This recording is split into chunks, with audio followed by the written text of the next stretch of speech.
President Trump is calling for the National Guard to take over our imploding cities. That's right. In this video, we're going to take a look at President Trump's call.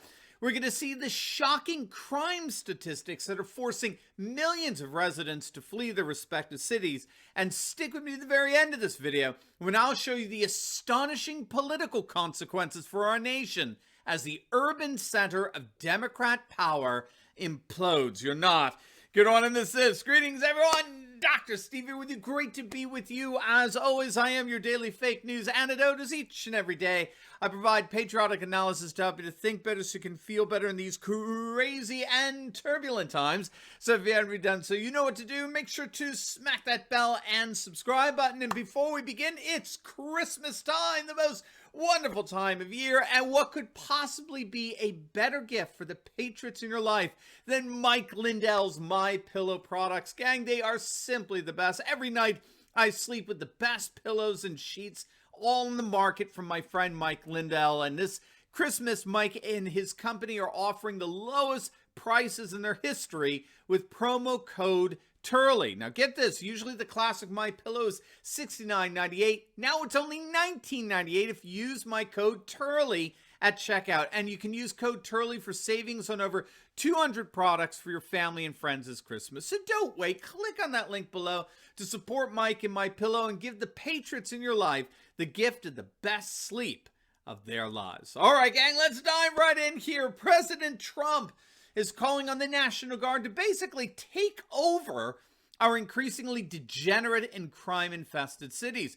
In a tweet sent out by his spokesperson, Liz Harrington, Trump wrote, quote, "If Democrats don't immediately stop smash-and-grab robberies which are taking place in their cities, the National Guard must be called out. There's never been such a thing that has happened in our country. Large numbers of stores are leaving San Francisco and other cities. Some chains are closing most of their stores. It is all not even believable." And he's absolutely right. He mentioned San Francisco. Brian Kilmeade of Fox, he recently referenced a Hoover Institute study that found that San Francisco, right now as we speak, is more dangerous than 98% of other U.S. cities. Now get this, those living in San Francisco face about a 1 in 16 chance of being a victim of property of violent crime. Every 1 out of 16 people. I mean, to put that in perspective, Compton, California, the infamous home of drug gang turf wars, which today remains more dangerous than 90% of all U.S. cities, is almost twice as safe as San Francisco. And the city's collapsing as a result.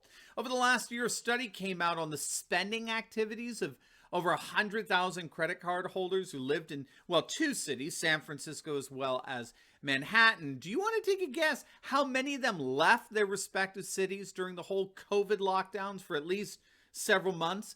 They estimate 45% of Manhattan residents and an astonishing 55% of San Francisco residents left their cities, many of whom have never returned. And this flight from the city is devastating the local economy. San Francisco rent prices for a one-bedroom apartment have dropped an astounding 11.8%, and they're continuing to fall. We've also seen residential vacancy rates nearly double. They've jumped from 3.9% to 6.2%. And commercial rental vacancies have jumped from 5.4% to nearly 10%. In downtown LA, condo sales have dropped nearly 42%. It's the same for New York.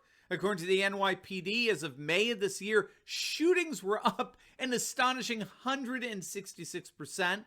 The state of New York has lost nearly 500,000 residents over the last 5 years, and we can see precisely where they're losing population. That, of course, is New York City. It's almost becoming commonplace at this point to read articles declaring the death of New York.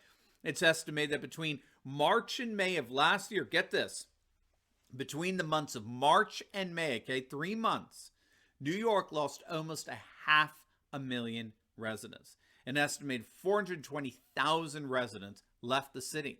In July of last year, there was a record 13,000 apartment vacancies across Manhattan. New lease signings fell by nearly 25%. New York City has seen its average real estate sale price fall by an astonishing 18%. All of this is to say our cities are imploding. I mean, they're calling it the Detroitification of our cities. New York, LA, Chicago, they're all losing hundreds of thousands of residents. Baltimore today is under 600,000 for the first time in a century.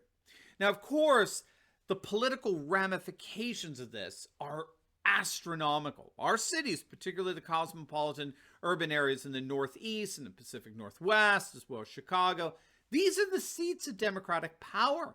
Without these cities, Democrats wouldn't exist. I mean, at least in terms of any major political power on the national stage. We've got to understand these rotting cities are indeed indicative of the internal rot happening from within the Democratic Party. So, for example, we talked about this last week, but the New York Times is reporting that while only 12 states have completed the process of redrawing their congressional district maps based on the 2020 census, the Republicans have already reconfigured enough districts to add 5 new safe seats to their total in Congress, which alone is enough for them to take over the House in 2022. The GOP only needs 5 seats to win control, and in effect, they've already got them. They've got those 5 seats just through redistricting alone. Again, the Democrats' base is imploding as these cities basically begin to keel over as they morally rot. And while the Democrats' base implodes, Republicans have been busy redistricting the nation's congressional districts in such a way that the Democrats just can't even keep up with. The GOP is now in complete control of state houses and governorships that will end up redrawing maps for nearly 200 congressional districts. That's nearly 50% of all districts getting redrawn totally in the GOP's favor. By contrast, the Democrats control state legislatures and governorships that are going to drop only about 20% of the nation's districts. So we're going to start seeing at least half the nation not just go red, but go deep red. And you know, it actually gets worse for the Democrats, and that's because the GOP, they're not just benefiting from redistricting, they're benefiting from what's called reapportionment as well, which means they get to actually add brand new seats to their total because of population gains. So we're talking Texas, Florida, North Carolina, all as a result of the 2020 census. Those 3 states combined will net an additional 4 new GOP House seats starting in 2022. So as we speak, the Republicans have nearly 10 new seats going into the midterms. They only need 5 to win the House. So this collapse of the cities that we're witnessing has profound political ramifications. And now, as President Trump has just brought up as of today, now the question is, how are we going to contain that urban rot? How are we going to make sure that that same kind of societal degeneration happening in our nation's cities doesn't happen in our suburbs and our exurbs? And this is where Trump's proposal to restore law and order in the cities comes in. If we don't restore law and order via the National Guard, then inevitably the societal deterioration we're seeing in our cities could spill out into our suburbs, which is precisely what we saw happen in the massacre in Waukesha, Wisconsin, with this career criminal Darrell Brooks, allegedly, of course, allegedly. But I did a video last week on why the media is ignoring that horror. And it's, of course, because it was caused ultimately by Democratic policies. This is what Brian Kilmeade brought up in his piece on San Francisco. The mainstream media is ignoring Waukesha because it threatens the very core of the progressive revolution centered on so-called criminal justice reform. Just days before the massacre, Milwaukee's Democratic DA John Chisholm, who's the darling of the progressive movement, he intentionally set the accused mass murderer Darrell Brooks' bail at just $1,000 after he was arrested for allegedly running over his girlfriend with his SUV. And keep in mind, this arrest was but the tip of the iceberg of his lifelong rap sheet. Guys like Chisholm are the Democratic prosecutors who are refusing to jail looters and rioters and armed vandals, all in the name of a thoroughly Marxist conception of so-called social justice. It's all part of the same degeneration of urban life that we're seeing with the mass epidemic of looting that pervades our cities. The whole smash and grab theft epidemic, it's all the same. It's all the direct result of the willful abdication of city prosecutors of their law enforcement responsibilities. And that collective incompetence is precisely what President Trump wants to resolve with the National Guard. And if things continue to play out as they are, he will most certainly have that chance to do so in just a couple of years' time.